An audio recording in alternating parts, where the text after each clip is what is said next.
Silchur's traffic nightmare. A lack of emergency corridor becomes a death sentence. Welcome to CNN 24 News. Today, we take you to Silchur, the heart of Assam Barak Valley, where life and death now race through traffic. And traffic usually wins. Silchur, the second largest town of Assam, may be home to the region's top medical facility, the Silchur Medical College and Hospital.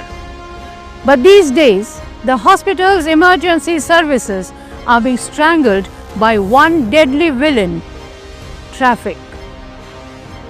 Every day, ambulances call through jam-packed roads, sirens wailing, lights flashing, hearts pounding, and as minutes tick away, lives slip through the cracks.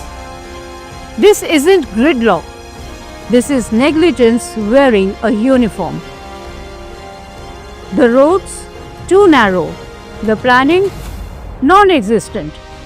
But experts say that with proper coordination and some smart rerouting to Silchur's interconnected lanes, an emergency corridor is possible. The only missing piece: willpower. Sadly, the traffic department seems to be in deep sleep. No plan B, no training, no sense of urgency.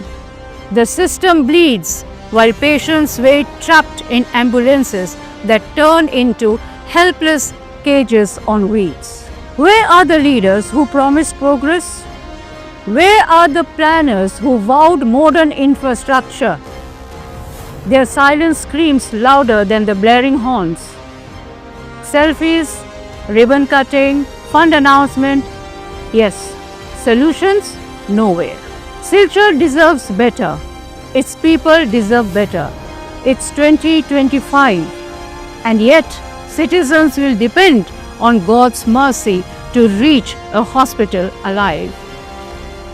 A town with one of Assam's prime medical institutions is collapsing under the weight of its own civic chaos. This isn't about roads anymore. It's about responsibility. Until accountability replaces apathy, Silchur will keep losing its pulse. And the sirens that should be saving lives will keep getting lost in the noise of a city that forgot how to care. This is CNN 24 News, Silchur, bringing you the story that must not be ignored. We promise to be with Silchur unless the deaf ear of the authorities and political leaders are turned on.